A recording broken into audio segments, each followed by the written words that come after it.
नमस्कार दोस्तों, मैं आपका अपना दिनेश सिंह आज आपको हिंदी विषय आईसीएसई बोर्ड द्वारा निर्धारित पाठ्यक्रम साहित्य सागर में संकलित तृतीय कहानी महायज्ञ का पुरस्कार जो यशपाल जी द्वारा रचित है, इस कहानी को प्रस्तुत करने जा रहा हूँ।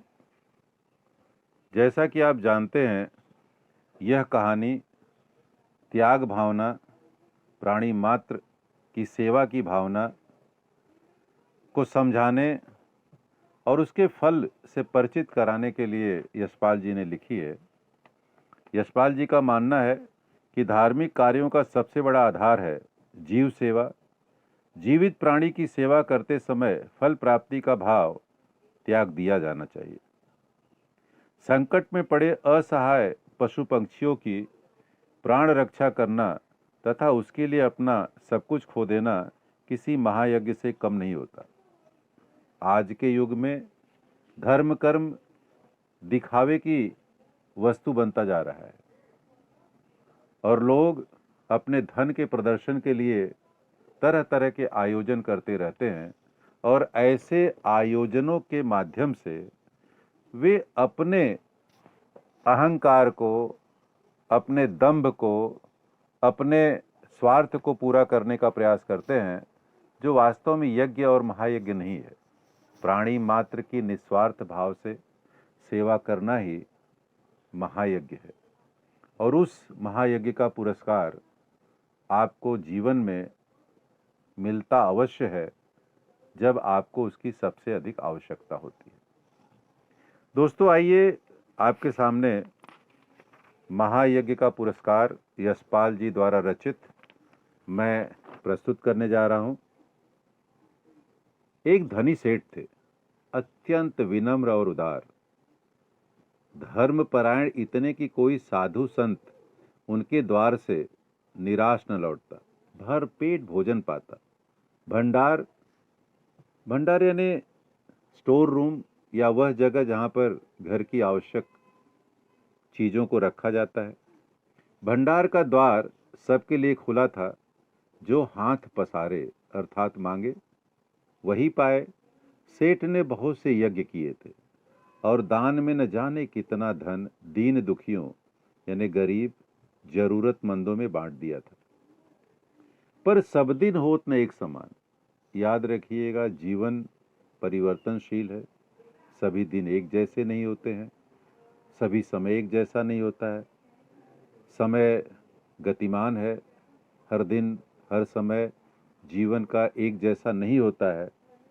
अकस्मात दिन फिरे और सेठ जी को गरीबी का मुंह देखना पड़ा। संगी साथियों ने भी मुंह फेर लिया, यानी जो मित्र थे, जो परिचित थे, सब उनसे दूर हो गए और नौबत यानी समस्या यहां तक आ गई कि सेठ व सेठानी भूखों मरने लगे। उन दिनों एक प्रथा प्रचलित थी, परंपरा। यज्ञों के फल का क्रय विक्रय, खरीदना और बेचना हुआ करता था। छोटा बड़ा जैसा यज्ञ होता, उनके अनुसार मूल्य मिल जाता। जब बहुत तंगी यानी गरीबी हुई तो एक दिन सेठानी ने कहा, न हो तो एक यज्ञ ही बेच डालो। सुनकर पहले तो सेठ बहुत दुखी हुए, पर बाद में अपनी तंगी यानी गरीबी का विचार कर सोचकर एक यज्ञ बेचने के लिए तैयार हो गए। सेठ के यहां से 10-12 कोस यानी 10-12 माइल की दूरी पर कुंदनपुर नाम का एक नगर था। याद रखना, कुंदनपुर, जिसमें एक बहुत बड़े सेठ रहते थे। लोग उन्हें धन्ना सेठ कहते थे। यह अफवाह थी कि उनकी सेठानी को कोई दैवी शक्ति, ईश्वर द्वारा प्रदत्त शक्ति प्राप्त है, डिवाइन पावर जिसको आप अंग्रेजी में कहते हो, जिससे वह तीनों लोकों की बात जान लेती हैं, आकाश पाताल और धरती। धन की उनके पास कोई कमी न थी। विपदग्रस्त यानी मुसीबत में फंसे सेठ ने उन्हीं के हाथ एक यज्ञ बेचने का विचार किया। दूर की मंजिल थी, सो सेठानी जैसे तैसे पड़ोसी से थोड़ा सा आटा मांग लाई और रास्ते के लिए 4 मोटी मोटी रोटियां बना पोटली में बांधकर सेठ को दे दी। पोटली यानी गठरी। सेठ बड़े तड़के यानी सूरज के उगने के पहले सेठ बड़े तड़के उठे और कुंदनपुर की ओर चल दिए। गर्मी के दिन थे। सेठ ने सोचा कि सूरज निकले जब तक जितना रास्ता पार कर लूं उतना ही अच्छा है। यह सोचकर वे खूब तेज चले, लेकिन आधा रास्ता पार करते करते धूप में इतनी तेजी आ गई कि चलने में कष्ट होने लगा। पसीने से उनकी सारी देह लथपथ पसीने से डूब गई और भूख भी सताने लगी। सामने वृक्षों का एक कुंज यानी झुंड, बंच ऑफ ट्रीज, और कुआं देखकर सेठ ने विचार किया कि यहां थोड़ी देर रुककर भोजन और विश्राम कर लेना चाहिए। यह सोच वे उस कुंज की ओर बढ़े। पोटली से लोटा डोर निकालकर पानी खींचा और हाथ पैर धोए। उसके बाद एक लोटा पानी लेकर एक पेड़ के नीचे आ बैठे और खाने के लिए रोटी निकालकर तोड़ने ही वाले थे कि क्या देखते हैं, निकट ही कोई हाथ भर की दूरी पर एक कुत्ता पड़ा छटपटा रहा है, बेचैन है। बेचारे का पेट कमर से लगा था। सेठ को रोटी खोलते देख वह बार बार गर्दन उठाता, पर दुर्बलता ने कमजोरी के कारण उसकी गर्दन गिर जाती थी। यह देख सेठ का हृदय दया से भर आया। बेचारे को कई दिन से खाना नहीं मिला दिखता, तभी तो यह हालत हो गई है। सेठ ने एक रोटी उठाई और टुकड़े टुकड़े कर कुत्ते के सामने डाल दी। कुत्ता भूखा तो था ही, धीरे धीरे सारी रोटी खा गया। अब उसके शरीर में थोड़ी जान आती दिखाई दी। वह मुंह उठाकर सेठ की ओर देखने लगा। उसकी आंखों में कृतज्ञता यानी उपकार मांगने का भाव यानी दया की भीख।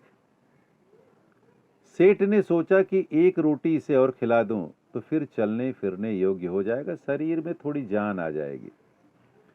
यह सोचकर सेठ ने एक और रोटी टुकड़े टुकड़े करके उसे खिला दी। 2 रोटियां खाने के बाद कुत्ते के शरीर में शक्ति आ गई और वह खिसकता खिसकता सेठ के समीप आ गया। सेठ ने देखा कि अभी भी वह अच्छी तरह चल नहीं पा रहा है। आसपास कोई बस्ती भी नहीं दिखाई दे रही थी। बस्ती यानी आबादी, पॉपुलेशन, जहां लोग रहते हैं। सेठ ने सोचा एक रोटी इसे और दे दूं तो फिर यह अच्छी तरह चल फिर सकेगा। मेरा क्या है, जैसे 2 खाई वैसे एक, थोड़ी देर में कुंदनपुर पहुंच ही जाऊंगा। सेठ ने तीसरी रोटी उठाई और कुत्ते को खिला दी। अब रोटी बची एक, यानी अब एक रोटी बची। उसे लेकर वे स्वयं खाने वाले ही थे कि सेठ ने देखा कुत्ते की आंखें अब भी उनकी ओर जमी है। उन आंखों में करुण याचना है, मांगने की प्रार्थना है। सहसा सेठ के मुंह से निकला, हाय बेचारा न जाने कितने दिनों से भूखा है। उनके मन में आया, मेरा काम तो पानी से भी चल सकता है। इस बेचारे मूक यानी न बोलने वाले और बेबस लाचार जीव को एक रोटी और मिल जाए तो फिर निश्चय ही इसमें इतनी ताकत आ जाएगी कि किसी बस्ती तक पहुंच सकेगा। सेठ ने अधिक सोच विचार नहीं किया और वह अंतिम रोटी भी कुत्ते को खिला दी। स्वयं एक लोटा जल पीकर तथा थोड़ा विश्राम करके अपना रास्ता पकड़ा। दिया जले अर्थात सूर्य ढल चुका था। दिया जले सेठ कुंदनपुर पहुंचे।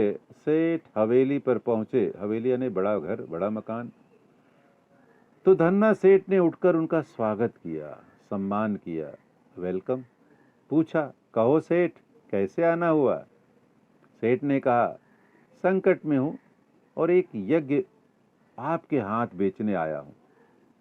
इतने में धन्ना सेठ की पत्नी ने आकर सेठ को प्रणाम किया और बोली, सेठ जी यज्ञ खरीदने के लिए तो हम तैयार हैं, पर आपको अपना महायज्ञ बेचना होगा। महायज्ञ? सेठ ने आश्चर्य से कहा। हाँ, वही जो आज आपने किया। धन्ना सेठ की पत्नी ने कहा। सेठ बड़े आश्चर्य में पड़ गए, अचरज में पड़ गए। महायज्ञ और आज? वे समझे कि उनका मजाक उड़ाया जा रहा है। विनम्र भाव से बोले, आप आज की कहती हैं? मैंने तो बरसों से कोई यज्ञ नहीं किया। मेरी स्थिति, हालात, दशा ही ऐसी नहीं थी। धन्ना सेठ की पत्नी ने गंभीर भाव से कहा, नहीं सेठ, आज आपने भारी यज्ञ किया है, महायज्ञ। महाराज, उसे बेचोगे तो हम खरीद लेंगे, नहीं तो नहीं। सेठ विस्मृत, विमूढ़, हैरान, परेशान हो गए। उन्हें निश्चय हो गया कि इन लोगों को यज्ञ नहीं खरीदना है, इसलिए ऐसी बातें की जा रही है। क्या सोचते हो सेठ? बोलो, राजी हो, तैयार हो? धन्ना सेठ की पत्नी ने पूछा। सेठ ने खिन्न यानी दुखी होकर कहा, सेठानी जी, हंसी छोड़िए, काम की बात कीजिए। बरसों से मैंने यज्ञ नहीं किया, आप आज की कहती हैं? सेठानी ने समझाया। वास्तव में सेठानी ने यहां समझाया कि यज्ञ किसे कहते हैं। सेठानी ने समझाया कि आज रास्ते में स्वयं न खाकर 4 रोटियां भूखे कुत्ते को खिला दी। यह महायज्ञ नहीं तो और क्या है। यज्ञ कमाने की इच्छा से धन दौलत, रुपया पैसा लुटाकर खर्च करके किया गया यज्ञ सच्चा यज्ञ नहीं है। निस्वार्थ भाव से, बिना किसी स्वार्थ के, निस्वार्थ भाव से किया गया कर्म ही सच्चा महायज्ञ है। क्या आप इसे बेचने के लिए तैयार हैं? सेठ मानो आसमान से गिरे, समझ ही नहीं पा रहे थे। भूखे को अन्न देना सभी का कर्तव्य है, उसमें यज्ञ जैसी क्या बात? क्या विचार है सेठ जी, यह यज्ञ बेचना है कि नहीं? सेठानी ने पूछा। सेठ ने कोई उत्तर नहीं दिया, चुपचाप पोटली उठाई और हवेली से बाहर चले आए। उन्हें मानवोचित कर्तव्य का मूल देना उचित न लगा। कुंदनपुर की धर्मशाला के चबूतरे पर भूखे पेट जैसे तैसे रात बिताकर पौ फटे यानी सूर्य की किरण निकलने के पहले वहां से चलकर अगले दिन शाम को सेठ अपने घर आ पहुंचे। सेठानी बड़ी बड़ी आशाएं लगाई बैठी थी। सेठ को खाली हाथ वापस आया देख आशंका से कांप उठी। बोली, क्यों धन्ना सेठ नहीं मिले? सेठ ने अद्योपांत यानी शुरू से अंत तक सारी कथा सुनाई। सुनकर सेठानी की सारी वेदना जाने कहां विलीन यानी अदृश्य हो गई। हृदय उल्लसित हो उठा। विपत्ति यानी मुसीबत में भी सेठ ने धर्म नहीं छोड़ा। धन्य है मेरे पति। सेठ के चरणों की रज यानी मिट्टी मस्तक पर लगाते हुए बोली, धीरज रखें, भगवान सब भला करेंगे। रात का अंधकार फैलता जा रहा था। सेठानी उठकर दिया जलाने के लिए दलान में आई तो रास्ते में किसी चीज की ठोकर लगी, गिरते गिरते बची। संभलकर आले तक पहुंची, आले यानी जहां दीपक रखते हैं, और दिया जलाकर नीचे की ओर निगाह डाली तो देखा कि दहलीज के सहारे एक पत्थर ऊंचा हो गया है, जिसके बीचों बीच एक लोहे का कुंदा यानी हैंडल, जिसको पकड़ करके उठाया जाता है, लगा है। इसी कुंदे से उन्होंने ठोकर खाई थी। शाम तक तो वहां पत्थर बिल्कुल उठा भी नहीं था। अब यह अकस्मात कैसे हो गया, कैसे उठ गया? सेठानी भौचक्की सी हैरान सी खड़ी रही। फिर सेठ को बुलाकर बोली, देखो तो यह पत्थर यहां कैसे उठ गया? सेठ भी अचरज में पड़ गए। दिए की टिमटिमाती रोशनी में उन्होंने ध्यानपूर्वक देखा तो पता चला कि यह तो किसी चीज का ढकना है। आखिर यह माजरा क्या है? सेठ ने कुंदे को पकड़कर खींचा तो पत्थर उठाया और अंदर जाने के लिए सीढ़ियां निकल आई। सावधानी से सेठ और सेठानी दिया हाथ में लिए उतरे। कुछ सीढ़ियां उतरते ही इतना प्रकाश सामने आया कि उनकी आंखें चौंधियाने लगी। इतनी रोशनी थी कि जैसे उन्हें कुछ दिखाई नहीं दे रहा था। सेठ ने देखा, वह एक विशाल तहखाना है और जवाहरातों से जगमगा रहा है। देव की इस माया का रहस्य, राज उनकी समझ में नहीं आया। दोनों निस्तब्ध, चकित, स्तंभित खड़े थे। तभी अदृश्य, न दिखाई देने वाली, पर स्पष्ट यानी साफ स्वर में उन्हें सुनाई दिया, ओ सेठ, स्वयं भूखे रहकर, अपना कर्तव्य मानकर प्रसन्नचित्त तुमने मरणासन कुत्ते को 4 रोटियां खिलाकर उसकी जान बचाई। उस महायज्ञ का यह पुरस्कार है। सेठ और सेठानी इस दिव्य वाणी यानी दैवी वाणी, आकाशवाणी को सुनकर कृत्य कृत्य हुए, धन्य धन्य हुए। वहीं धरती पर माथा टेककर उन दोनों ने भगवान के चरणों में प्रणाम किया। यशपाल, कहानी यहीं समाप्त होती है। अब मैं आपको इस कहानी का उद्देश्य क्या है ये समझाना चाहता हूं कि इस कहानी के माध्यम से यशपाल जी ने मानव जगत को शिक्षित करने की कोशिश की है। संसार बड़ा स्वार्थी है और वह धर्म कर्म भी जब करता है तो उसके पीछे भी उसका अपना स्वार्थ छिपा रहता है। इस कहानी के माध्यम से यशपाल जी ने हमें बताना चाहा है कि सुख, वैभव, शांति तथा यश प्राप्ति का उचित मार्ग हमें ढूंढना चाहिए। यज्ञ, हवन, पूजा पाठ करके अपने कर्मों की शुद्धि कर सकें, हमें ऐसी योजना बनानी चाहिए। इसी तरह के धार्मिक कार्यों का सबसे बड़ा आधार है प्राणी मात्र सेवा, जीव मात्र सेवा। जीवित प्राणी की सेवा करते समय उसके फल के प्राप्ति की भावना हमें त्याग देनी चाहिए। संकट में पड़े असहाय पशु पंक्षियों की प्राण रक्षा करना तथा उनके लिए अपना सब कुछ लुटा देना, खो देना, यही सबसे बड़ा महायज्ञ है। त्याग का सुख तथा कर्म की महिमा समझाते हुए लेखक ने यही शिक्षा दी है कि बड़े बड़े आडंबर न करके, दिखावा न करके हम मानवोचित व्यवहार करें। यही सर्वश्रेष्ठ और सही रूप से महायज्ञ है और यही इस कहानी के माध्यम से कहानीकार ने हमें बताने की कोशिश की है।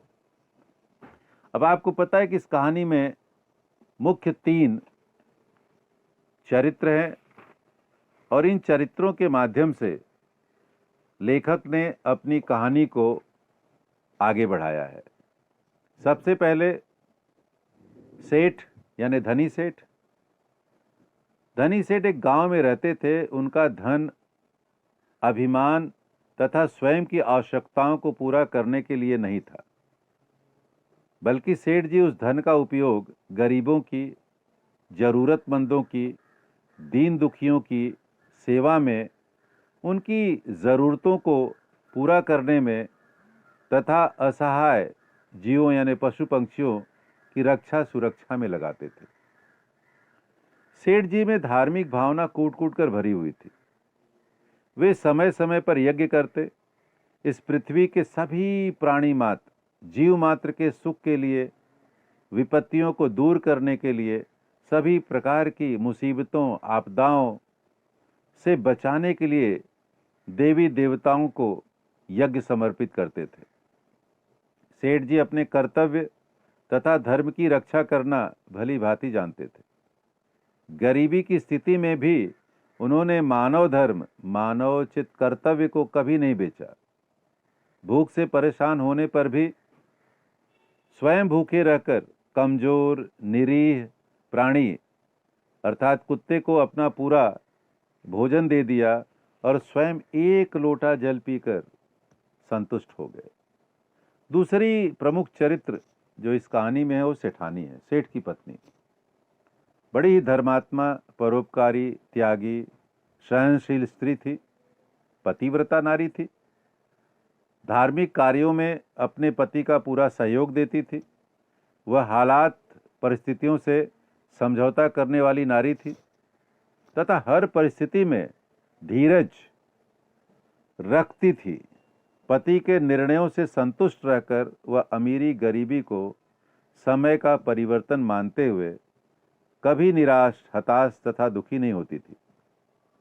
मानव धर्म को सबसे बड़ा धर्म मानते हुए वह इस जगत के सभी तरह के कष्ट सहने के लिए सदा तैयार रहती थी।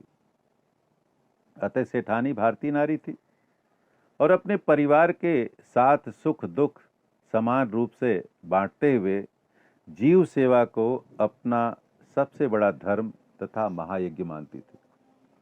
जो अंतिम दो चरित्र हैं, दोनों को एक साथ समझने की कोशिश कीजिए। धन्ना सेठ और उनकी पत्नी। कुंदनपुर नामक नगर के सेठ की धर्मपत्नी थी।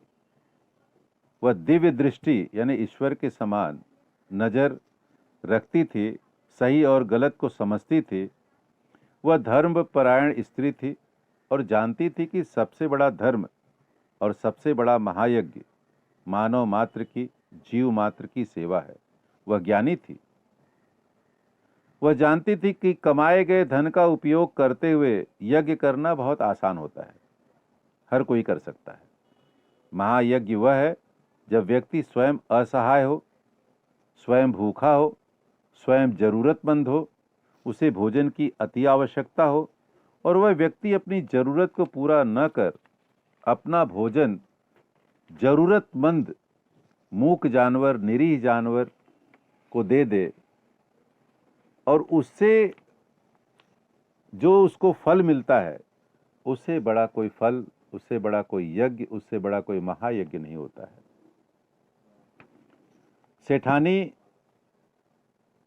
बहुत होशियार थी। वह सेठ जी के इसी यज्ञ को, इसी मानवोचित कर्तव्य को खरीदना चाहती थी, लेकिन इसमें वह सफल नहीं हुई।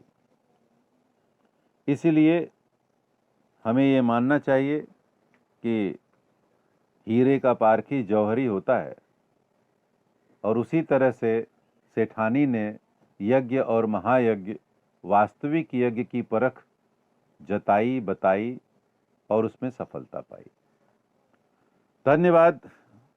हम आज इस पाठ को यहीं समाप्त करते हैं। उम्मीद है आपको यह पाठ अच्छी तरह से समझ में आया और आप इससे लाभान्वित हुए।